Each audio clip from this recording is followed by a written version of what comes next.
والصلاة والسلام على أشرف الأنبياء والمرسلين وعلى آله وأصحابه أجمعين وعلى من تبعهم بإحسان إلى يوم الدين. أما بعد، قال النبي صلى الله عليه وسلم: أسعد الناس بشفاعتي يوم القيامة من قال لا إله إلا الله خالصا من قلبه. معزز بھائیوں، اللہ تعالیٰ کا بے انتہا شکر و احسان ہے، اس کی توفیق سے ہم رمضان المبارک کے عظیم مہینے سے گزر رہے ہیں، اور ہم رمضان کے مہینے میں ہماری عبادتیں، روزہ ہے، قیام اللیل ہے، الحمدللہ ہم جو کچھ عبادتیں کر رہے ہیں، اللہ تعالیٰ سے ہم دعا کرتے ہیں کہ اللہ تعالیٰ ہماری ان عبادتوں کو شرف قبولیت سے نوازے، اللہم آمین۔ حضرات، آج کا درس میں ایک حدیث سے شروع کرنا چاہتا ہوں۔ اللہ کے نبی صلی اللہ علیہ وسلم کی خدمت میں ایک صحابی ابو ہریرہ عبد الرحمن بن الصخر الدوسی رضی اللہ عنہ آئے، آ کے کہا کہ اللہ کے نبی، آپ کی کل قیامت کے دن شفاعت کا کون حقدار ہوگا؟ من اسعد الناس بشفاعتک یا رسول اللہ، اے اللہ کے رسول، کل قیامت کے دن آپ سفارش لوگوں کی کریں گے، سفارش کا حقدار کون ہوگا؟ نبی کریم صلی اللہ علیہ وسلم جواب دینے سے پہلے کیا بولے؟ کہا کہ ابو ہریرہ، میرے دل میں یہ رہ کے سوال آ رہا تھا، یہ سوال میرے دل میں رہ کے آ رہا تھا کہ یہ سوال کون کرے گا۔ میرے دل میں یہی نام آ رہا تھا کہ طبقے صحابہ میں، صحابہ کے سارے گروہ میں صرف تم ہی یہ سوال کر سکتے ہو، کیونکہ میں دیکھ رہا ہوں تمہارے پاس علم اور علم حدیث حاصل کرنے کا جو شوق، جو ذوق میں دیکھتا ہوں، کسی اور کے پاس نہیں دیکھتا۔ تو حضرات، تھوڑی دیر کے لیے ہم دیکھیں، ہم کتنے خطبوں میں سنتے ہیں، کتنے بیانات میں سنتے ہیں ابو ہریرہ ابو ہریرہ ابو ہریرہ۔ کون بتائیں گے ان کا صحیح نام؟ بارک اللہ فیکم۔ اور یہ صحابی سب سے زیادہ صحابہ میں حدیثیں روایت کی ہیں۔ کتنی روایتیں کی ہیں، کوئی بتائیں گے؟ بتائیے۔ 5000۔ دیکھیے، حضرت ابو ہریرہ رضی اللہ تعالیٰ عنہ، ان کے بارے میں مختصر ہم جاننے کی کوشش کریں گے۔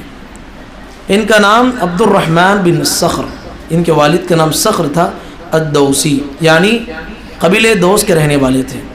طفیل بن عمر دوسی رضی اللہ عنہ، جو گزشتہ جمعہ میں ہم نے ان کے بارے میں خطبے میں سنا تھا، یہ صحابی کی محنت سے اسلام قبول کیا۔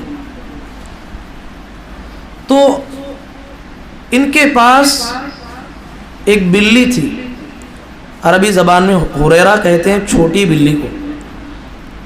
ان کی کنیت اسی کی طرف سے پڑ گئی کہ ابو ہریرہ، ان کا نام ہی جو ہے ابو ہریرہ سے مشہور ہو گئے۔ یہ اللہ کے نبی صلی اللہ علیہ وسلم پر سن 7 ہجری میں ایمان لائے، نبی صلی اللہ علیہ وسلم کے وفات سے 4 سال پہلے ایمان لائے، 4 سال پہلے ایمان لائے نبی کریم صلی اللہ علیہ وسلم پر۔ ایمان لانے کے بعد ان کے دل میں بڑی خواہش تھی کہ میری ماں کافرہ ہے، وہ بھی اسلام لے آئے، بڑی خواہش تھی دل میں۔ نبی کریم صلی اللہ علیہ وسلم کی خدمت میں ایک مرتبہ آئے اور نبی صلی اللہ علیہ وسلم کے سامنے ان کا تذکرہ بھی کیا ماں کا، اور جا کے ماں کو دین کے بارے میں سمجھایا، سب کچھ بتایا۔ بات سننے کے بجائے ماں نے جو ہے ابو ہریرہ رضی اللہ تعالیٰ عنہ کو بھی ڈانٹا اور نعوذ باللہ نبی صلی اللہ علیہ وسلم کو بھی برا بھلا کہا۔ حضرت ابو ہریرہ رضی اللہ تعالیٰ عنہ روتے ہوئے زار و خطار اللہ کے نبی صلی اللہ علیہ وسلم کی خدمت میں حاضر ہوئے، کہا کہ اے اللہ کے نبی، مجھے تو اسلام کی دولت مل گئی ہے، میری ماں کافرہ ہے، بڑی خواہش ہے کہ اے اللہ کے نبی میری ماں مسلمان بن جائے، آپ دعا کریں نا۔ نبی کریم صلی اللہ علیہ وسلم نے ہاتھ اٹھا کے دعا کیا۔ ابو ہریرہ رضی اللہ عنہ چلے گئے گھر کو۔ جب ابو ہریرہ رضی اللہ عنہ گھر پہنچے تو ماں جو ہے گھر کا دروازہ بند کیا ہوا تھا۔ ابو ہریرہ رضی اللہ عنہ گھر کے پاس پہنچے، ماں نے کہا کہ ابو ہریرہ تھوڑی دیر رکیے، غسل کر کے آئی، قبل اس کے کہ ابو ہریرہ کچھ بولتے، دروازہ کھولا، کہا کہ اشہد ان لا الہ الا اللہ واشہد ان محمد رسول اللہ. سبحان اللہ. یہ سننا تھا. پھر دوڑتے ہوئے روتے ہوئے آئے. تھوڑی دیر پہلے جو روتے ہوئے آئے تھے وہ غم کے آنسو تھے، ماں اسلام قبول نہیں کر رہی ہے. اب وہ یہ خوشی کے آنسو لے کے دوڑتے ہوئے پیارے نبی کی خدمت میں آئے. کہا کہ اللہ کے نبی، آپ کی دعا تھی کہ الحمدللہ میری ماں نے اسلام قبول کر لیا ہے. سبحان اللہ.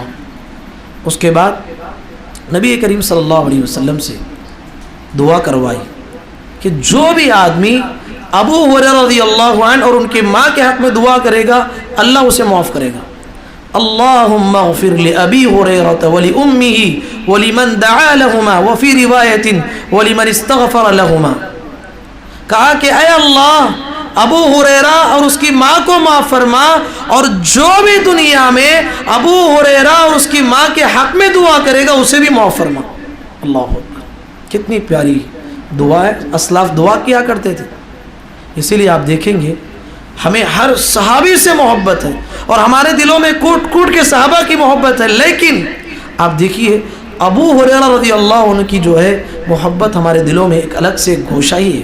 حدیث رسول پڑھنے والوں کو وہ محسوس ہوتا ہے. یہ ابو ہریرہ رضی اللہ عنہ. سوال یہ ہے کہ یہ صحابی بعد میں اسلام قبول کیے. 7 ہجری میں 4 سال نبی صلی اللہ علیہ وسلم کے ساتھ تھے. 5270 پر 5 حدیثیں انہوں نے روایت کی. کتنے حدیثیں؟ 5275 روایتیں انہوں نے روایت کی. عائشہ رضی اللہ عنہ نے روایت کی ہے، عبداللہ بن عمر رضی اللہ عنہ نے، عبداللہ بن عباس رضی اللہ تعالیٰ عنہ نے، حضرت جابر رضی اللہ عنہ نے، سب نے کئی روایتیں بیان کی ہے، لیکن ابو ہریرہ جیسے جتنی روایتیں کسی نے بیان نہیں کی.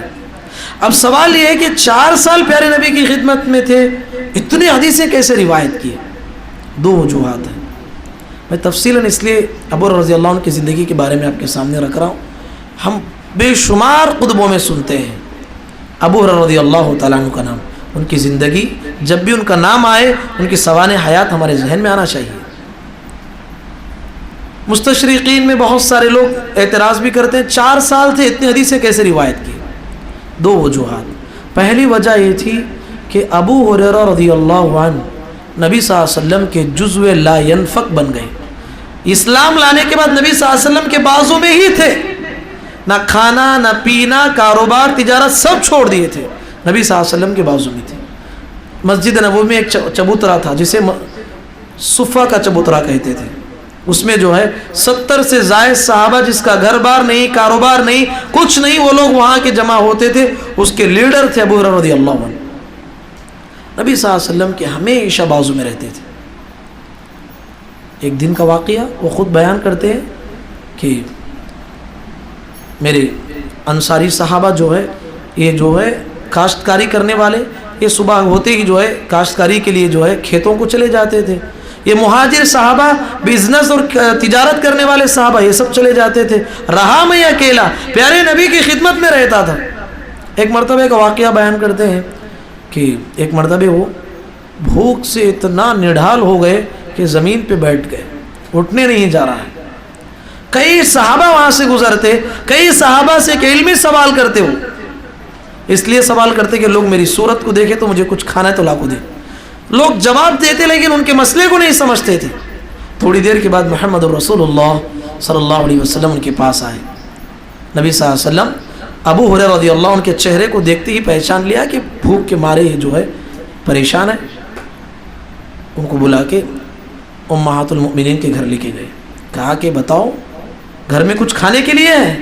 اللہ اکبر، کیسا گھرانہ تھا. کہا کہ اللہ کے نبی کھانے کے لیے تو کچھ نہیں ہے گھر میں، لیکن ایک دودھ کا پیالہ آیا ہوا ہے، آپ کو ہدیے میں آیا ہوا ہے. یہ بات سننا تھا. ابو ہریرہ رضی اللہ عنہ کے دل میں تھوڑی خوشی شروع ہوئی. چلو ایک دودھ کا پیالہ تو ہے. نبی صلی اللہ علیہ وسلم نے کہا کہ ابو ہریرہ صفہ کے جتنے صحابہ ہیں سب کو بلا کے لاؤ.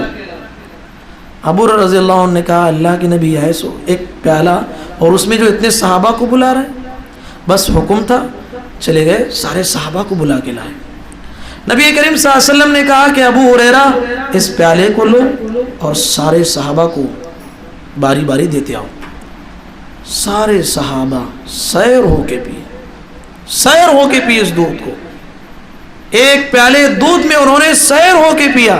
سب پینے کے بعد نبی کریم صلی اللہ علیہ وسلم اس دودھ کے پیالے کو ہاتھ میں لیے اور ابو ہریرہ رضی اللہ عنہ کے چہرے کو دیکھا, مسکرائے, دیکھیں بھوک سے پریشان ہو, کہا کہ لو پیو. ابو ہریرہ رضی اللہ عنہ کہتے ہیں کہ میں نے دودھ پیا, پینے کے بعد نبی صلی اللہ علیہ وسلم کو دیا. نبی صلی اللہ علیہ وسلم نے کہا اور پیو. میں نے اور پیا, نبی صلی اللہ علیہ وسلم کو دیا, کہا کہ اور پیو, اور پیا. پیارے نبی صلی اللہ علیہ وسلم کو دیا, کہا کہ اے اللہ کے نبی اس کے بعد کوئی گنجائش ہی نہیں ہے. اس کے بعد نبی کریم صلی اللہ علیہ وسلم نے اس دودھ کو پیا.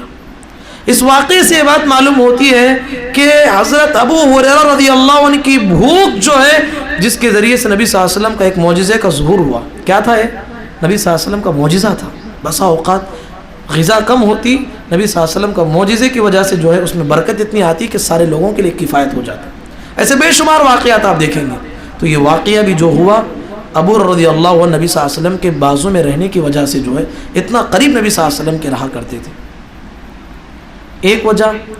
اور دوسری وجہ اتنی روایتیں کرنے کی کہ نبی صلی اللہ علیہ وسلم کی خاص دعائیں نہیں ملی. ایک مرتبہ نبی کریم صلی اللہ علیہ وسلم کی خدمت میں آئے, کہا کہ اللہ کے نبی میں حدیثیں یاد کرتا ہوں, بس اوقات بھول جاتا ہوں, میرے لیے دعا کیجئے نا.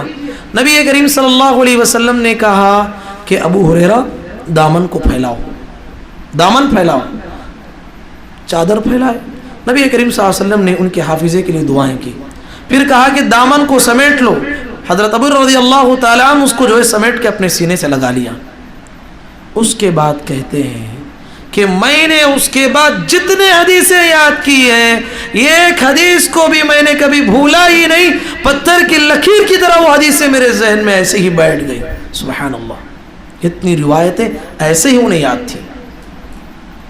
ایک مرتبہ حضرت ابو ہریرہ رضی اللہ تعالیٰ عنہ کو آزمانے کے لیے بنو امیہ کا ایک خلیفہ مروان بن حکم انہیں بلا کے جو ہے کہا کہ ابو ہریرہ, پیارے نبی کے کئی حدیثیں آپ کے پاس موجود ہیں, آپ روایتیں کرتے ہیں, میرا جی چاہتا ہے کہ ابو ہریرہ وہ اللہ کے نبی کی حدیثیں میں سنوں, سنائیے مجھے.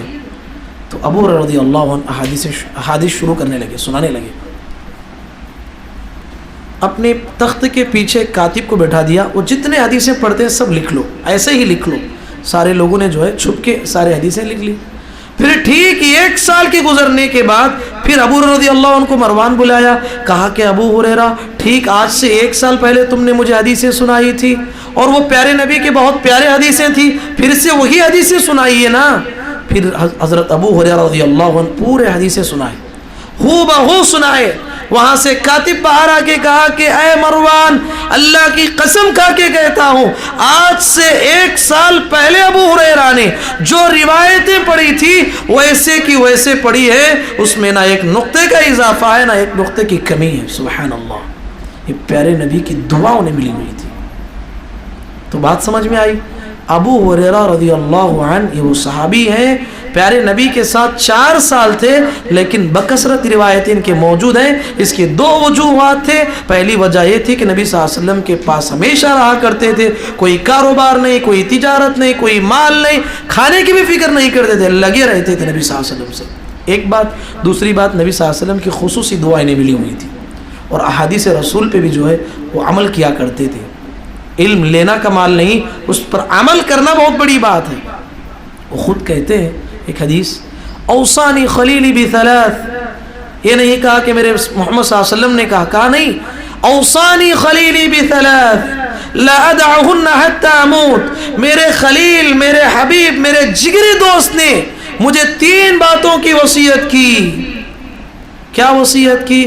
کہ اللہ کے نبی صلی اللہ علیہ وسلم نے مجھے وصیت کی کہ میں چاشت کی نماز کا اہتمام کروں, اور اللہ کے نبی صلی اللہ علیہ وسلم نے مجھے وصیت کی کہ عربی مہینے کے ایام 20 کے روزے 13, 14, 15 یہ تاریخ کو میں روزہ رکھوں. اور تیسری وصیت کی, کہا کہ جس دن مجھے تہجد نہیں پڑھنا ہوتا سونے سے پہلے میں تہجد پڑھتا, سونے سے پہلے جو ہے میں وتر کا اہتمام کرتا ہوں. اور وہ خود کہتے ہیں لا ادعہن حتی اموت, جس دن تک میری موت نہیں آئی تب تک میں یہ 3 وصیتوں پہ پیارے نبی کے باقی رہا. سبحان اللہ, یہ عمل ہوتا ہے صحابہ کا. تو میرے بھائی یہ ابو ہریرہ رضی اللہ عنہ کی مختصر سی زندگی میں نے آپ کے سامنے رکھی ہے. اس سے ہم سبق حاصل کر سکتے ہیں کہ ابو ہریرہ رضی اللہ عنہ کے پاس علم حاصل کرنے کا کیسا شوق تھا. بڑی عمر ہو جانے کے باوجود انہوں نے علم رسول، علم حدیث کی کیسی خدمت کی اور اس کے پیچھے کیسے لگے رہے. تو یہ وہی صحابی ہیں، انہوں نے پیارے نبی سے کہا کہ اللہ کے نبی کل قیامت کے دن آپ کی شفاعت کا کون حقدار ہوگا؟ نبی صلی اللہ علیہ وسلم نے کہا کہ ابو ہریرہ یہ سوال تم ہی کر سکتے ہو. اسعد الناس بشفاعتی یوم القیامہ من قال لا الہ الا اللہ خالصا من قلبی. کہا کہ دنیا میں جو بھی انسان خلوص دل کے ساتھ لا الہ الا اللہ پڑھ لیا، ہر اس شخص کے لیے میری شفاعت ہوگی، مشرک کے لیے نہیں ہوگی. اللہ اکبر، مشرک کے لیے میری شفاعت نہیں ہوگی.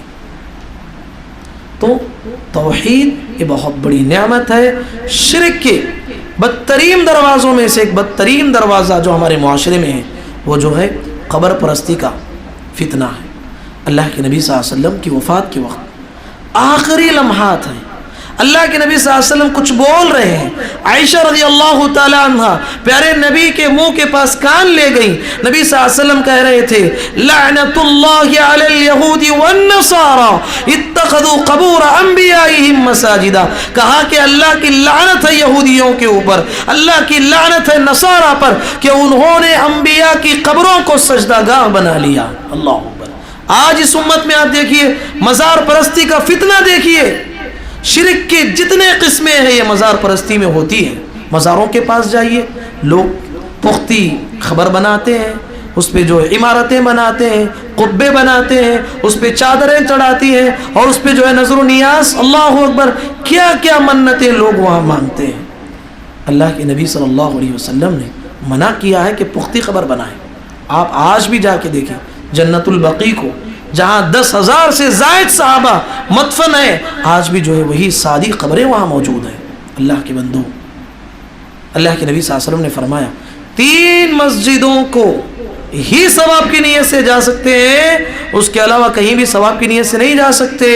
بہت سارے لوگ اجمیر کی درگاہ کو جاتے ہیں، فلاں کی درگاہ کو جاتے ہیں ثواب کی نیت سے، اور وہاں جا کے بکرا ذبح کرتے ہیں، وہاں مال لٹاتے ہیں، سب کچھ لٹا کے آتے ہیں. اللہ کے نبی صلی اللہ علیہ وسلم نے کہا 3 جگہوں کے علاوہ کسی اور جگہ جانا ناجائز ہے.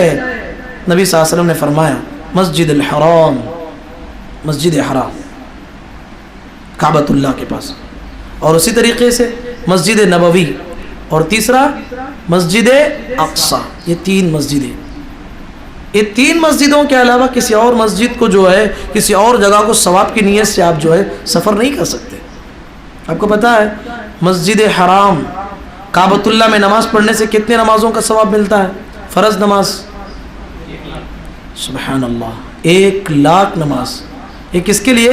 صرف فرض نماز کے لیے. جو بھی آدمی وہاں ایک فرض نماز پڑھتا ہے 1,00,000 نماز پڑھنے کا ثواب ملتا ہے. مسجد نبوی میں پڑھے تو جی 50,000. کہاں پڑھے آپ؟ نہیں 1,000. کتنے؟ 1,000. اور مسجد اقصی میں پڑھے تو 500. یاد رکھیں گے انشاءاللہ. مسجد حرام میں پڑھتے ہیں تو 1,00,000 نمازوں کا ثواب، مسجد نبوی میں پڑھتے ہیں تو 1,000 نماز پڑھنے کا ثواب، اور مسجد اقصی میں پڑھتے ہیں تو 500 نماز پڑھنے کا ثواب ملتا ہے. اس کے علاوہ کسی اور مسجد کے لیے ایسی فضیلت نہیں ہے. تو اس لحاظ سے میرے بھائی قبر پرستی اس امت کا بدترین دروازہ ہے شرک کا. آج ہمارے معاشرے میں ہم دیکھتے ہیں کتنے لوگ مزار پرستی کے حوالے سے جو ہے ہمیں ملتے ہیں. حضرت نوح علیہ السلام کے زمانے میں شرک کیسا ہے معلوم؟ آدم علیہ السلام کے بعد 10 نسلیں گزری، شرک نہیں تھا، سب توحید پہ قائم تھے. حضرت نوح علیہ السلام کے زمانے میں شرک کیسے لوگوں میں آیا؟ نبی کریم صلی اللہ علیہ وسلم کہتے ہیں کہ اس زمانے میں بہت نیک لوگ تھے، اللہ والے لوگ تھے. وہ لوگ جب انتقال ہو گئے تو شیطان نے ان کے دلوں میں خیال ڈالا، کہا کہ دیکھو تمہارے باپ کتنے اچھے نیک انسان تھے، تمہارے دادا کتنے اچھے انسان تھے، کتنا ہی اچھا ہوگا کہ تم ان کا ایک مجسمہ بنا لو، ان کا ایک مجسمہ بنا لو، ان کی ایک تصویر بنا لو، اس نیت سے کہ جب بھی تمہیں انہیں دیکھو اللہ کی یاد آ جائے. اللہ اکبر. کیسے آتا ہے شیطان؟ لوگوں کو بات صحیح نظر آئی تو لوگ مجسمے بنانے لگے، اس کے سامنے جاتے تھے، اس سے نہیں مانگتے تھے، صرف اس لیے جاتے تھے کہ وہاں جانے سے جو ہے اللہ کی یاد آتی ہے ان کے چہرے دیکھنے سے۔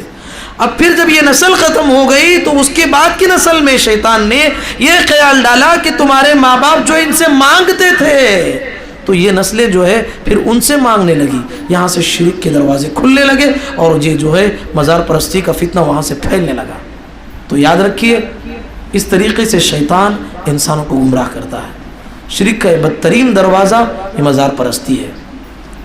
تو اس طریقے سے بہت سارے بے شمار شرک کے دروازے ہیں، بے شمار چور دروازے ہیں، انشاءاللہ اگلے درس میں آپ کے سامنے ہم رکھنے کی کوشش کریں گے۔